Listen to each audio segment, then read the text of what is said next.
19일 미 국무부는 2022년 인신매매 보고서를 발표했습니다. 미국, 영국이 나란히 비교적 안전한 1급 국가 리스트에 올랐고 중국은 최악의 3급 국가로 기록되고 있습니다. 이 보고서는 세계적인 주목을 받았던 중국 시저우 쇠사슬려 사건을 상세하게 언급하고 있습니다. 토니 블링컨 미 국무장관은 기자회견에서 이 보고서가 지난 1년간 인신매매 근절을 위한 전 세계 188개 국가와 지역의 노력을 평가했다고 밝혔습니다. 중국은 6년 연속 꼴찌에서 세 번째로 기록, 최악의 인신매매국 중 하나로 지목됐습니다. 보고서에 따르면 중국 정부는 인신매매 근절을 위한 최소 기준도 충족하지 못했습니다. 쇠사슬려 사건은 중공이 성과로 자랑하는 중국 사회 번영의 이면을 폭로해 국제적 주목을 받았습니다. 이 세상은 나를 원하지 않는다는 쇠사슬려의 말은 전국적 유행어가 됐습니다. 이번 미국 보고서는 이례적으로 중국의 인신매매 상황에 스포트라이트를 비추며 쇠사슬려 사건이 보기 드물게 광범위한 중국 대중의 분노를 불러일으킨 점에 주목했습니다. 중국 정부는 이 사건을 국가적 요인이 개입되지 않은 개인적 일탈로 정리해 2017년 이후 처음으로 인신매매 사건의 용의자들을 기소했고 연루된 2명의 용의자는 아직 재판을 받고 있습니다.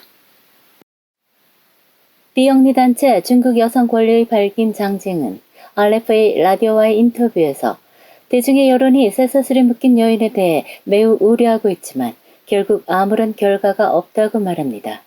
쇠사슬려는 지금 어디에 있으며 그녀는 누구인가? 제대로 지내고 있나? 어떤 공무원이 책임을 져야 하나? 이런 문제들은 여전히 미스터리라고 말합니다. 장징은 오래전부터 이런 결과를 예견했다며 비슷한 사례를 많이 보았지만 매번 공무원들의 보여주기식 해법뿐이라고 말했습니다.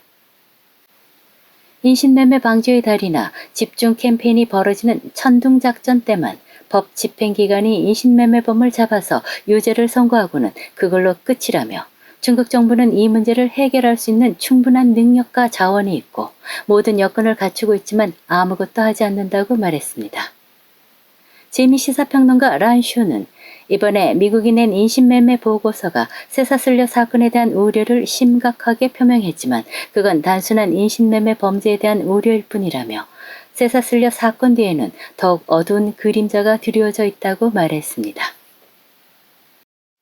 인신매매 당하는 여성들을 다시 성폭행하고 인신매매범들이 울타리가 되어주며 인신매매 사건이 언론에 폭로되는 것을 막아주는 일은 대부분 공산당 관리들이 하는데 이들의 존재가 바로 중국에서 쇠사슬려 같은 사건이 완전히 사라질 수 없는 진짜 이유라고 주장합니다.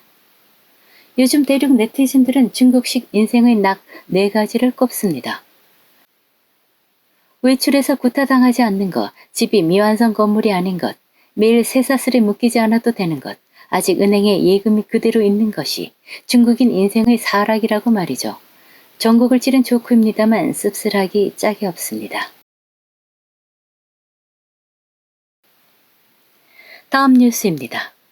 중국은행의 출금 제한 파문이 확산되고 있습니다. 베이징, 산둥, 하이난 등의 은행카드도 입금만 가능하고 출금이 되지 않은 문제가 발생하고 있으며 온라인 송금도 제한되기 시작했습니다. 중국 여러 지역의 은행들이 보이스피싱 및 자금 세탁 방지 명목으로 사용자의 은행카드를 동결했습니다. 카드 자르기라고 불리는 이런 사태는 4대 국영은행도 예외가 아닙니다. 19일 한 예금자가 자신에게 일어난 일을 동영상으로 녹화해 포스팅했습니다. 이 네티즌은 하이난성 사냐에서 사용하던 중국 공상은행 카드를 갑자기 사용할 수 없었습니다. 계좌 이체도 입금만 되고 송금은 불가능했습니다. 그는 당시 산시성 시안에 있었기 때문에 시안 지점 직원을 찾아갔고 은행 내부 채널을 통해 사냐 공상은행 고객센터에 연락해 카드가 차단된 사실을 확인했고 이쪽의 카드는 하이난성 본사에서 차단하고 통제한다. 즉 사냐의 모든 공상은행 카드가 차단됐다는 뜻이다. 보이스피싱 방지를 위해 카드를 막았다는 말을 들었습니다. 예금자가 카드를 풀려면 사냐에 있는 은행 창구에 가야 한다고 합니다. 카드를 풀지 않으면 은행 창구에서만 돈을 인출할 수 있으며 카드로 계좌이체나 상품 구매도 할 수 없습니다. 이런 상황이 하이난에서만 벌어지는 것이 아닙니다. 베이징, 산둥 및 기타 지역에서도 비슷한 소식이 보고됐습니다. 중국 공상은행뿐만 아니라 중국 농업은행, 중국 건설은행, 중국 인민은행에서도 이런 일이 일어나고 있습니다. 네티즌들이 전하는 은행 카드가 막힌 사유를 보면 새벽 시간 거래, 1일 다회차 거래, 입금 후 곧 출금한 경우 3개월 무거래, 5만 위안 이상 고액 거래, 의심스런 계좌와 거래, 공공기관과 개인 간 거래, 1일 복수 송금, 1일 복수 입금, 단시간 복수 거래, 불완전한 신원 정보, 유효하지 않은 전화번호, 신용불량, 부채 과다, 저신용, 계정 잔액이 12위안 미만, 계정이 갑자기 활성화된 경우, 계정에 갑자기 많은 금액 이체된 경우 등입니다. 독립경제학자인 허지양 비용은 RFA 라디오에 잇따르는 출금 제한이 은행에 대한 예금자들의 신뢰를 심각하게 손상시켰고 은행의 평판과 신용에 큰 영향을 미쳤다고 말했습니다. 그는 은행 관련 부정적 소식이 있는 것은 좋은 일이 아니다. 은행은 뱅커런을 가장 두려워하지만 그들이 지금 하고 있는 일과 나오는 뉴스가 그것을 부추기고 있다고 지적했습니다. 최근 중국 각지에서 일어나는 미완성 건물에 대한 대출 상환 중단으로 자금 경색에 직면한 은행들이 인출을 제한하며 부족한 현금 흐름을 풀기 위한 수단으로 카드 자르기를 활용하고 있다는 지적이 나옵니다. 중국 경제평론가 진사는 인출난과 대출 상환 중단과 같은 현상은 중국 금융 시스템에 위기가 있음을 단적으로 보여주고 있다고 믿습니다. 그는 중국 금융 시스템 자체가 자본 회전율이 낮고 유동성에 대한 사회의 요구에 대처할 수 없다며 많은 경우 서쪽 벽을 보수하려고 동쪽 벽을 허문다고 말했습니다. 더 큰 배경은 장기적 경제 침체라며 특히 과도한 방역은 경제에 치명적 타격을 가해 경제가 조율 기능을 상실하고 재정이 입출 기능을 상실케 했다. 이르면 은행 예금도 감소할 것이라고 말합니다. 이제 중소은행이나 중소도시뿐만 아니라 국영은행과 거대 경제권을 거느린 대도시에서도 모두가 가장 두려워하는 자금 인출난을 겪고 있습니다. 진사는 중국의 촌진은행과 국유은행은 각각 문제가 있다고 생각하지만 국유은행은 상대적으로 여유가 있어 발생 시기가 상대적으로 늦었을 뿐 드디어 인출을 제한하기 시작했다며 현금 인출 한도 설정부터 인출까지의 과정에 예약이 필요하다는 사실은 자금 흐름에 큰 문제가 있음을 보여준다고 말합니다.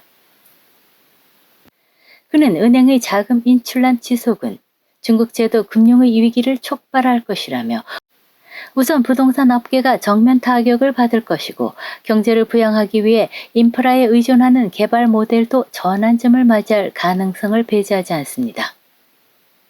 20차 전국 대표 대회를 앞두고 허난 촌진은행 사건, 미완성 건물 대출 상환 거부, 금융위기가 잇따라 나타났습니다. 이러한 위기가 시진핑의 재선에 영향을 미치고 체제를 뒤흔드는 정치적 위기로 번질지 외부 세계가 예의주시하고 있습니다.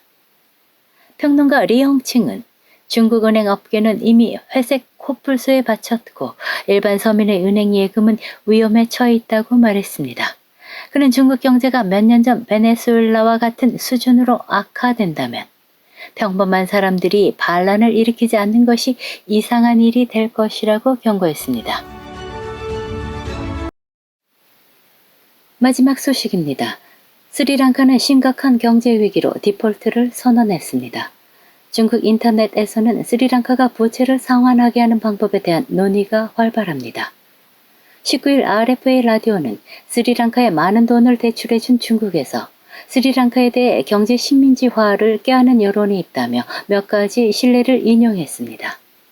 10일 네디즈에 실린 스리랑카 디폴트, 중국의 막대한 투자, 물거품 될까라는 제목의 글이 한 예입니다.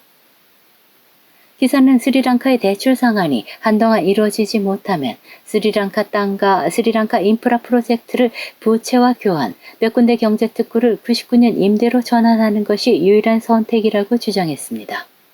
이어 긴 낚싯줄을 놓아 대어를 잡는 것이 투자의 중요 법칙이라고 말합니다. 스리랑카는 지리적 어드밴티지가 커 한반도 타항과 콜롬보 항구에 대한 투자는 장기 전략 비전으로 보면 엄청난 이점이 있습니다. 중국판 지식인 쥐후에는 스리랑카 파산, 중국이 진 수백억 부채는 어쩔 건가 라는 글이 실렸습니다. 이 글에서도 돈을 갚을 수 없다고, 부채를 갚기 위해 항구와 땅을 이용할 수 있다. 중국은 이미 스리랑카 한반토타항을 인수했다. 임대 기간은 99년이라는 발언이 실렸습니다. RFA 기사는 스리랑카 부채 위기의 가장 큰 원인이 중공의 1:1로 프로젝트 참여라는 분석을 인용했습니다. 물론 중국 공산당은 이 주장을 단호히 부인하고 있습니다. 영국 BBC가 인용한 최근 데이터 분석에 따르면 1:1로 사업에 참여한 라오스, 파키스탄, 몰디브, 방글라데시 등 4개국이 파산 위기에 처해 스리랑카의 뒤를 따를 것으로 예상됩니다. 진실탐사대 권미경입니다.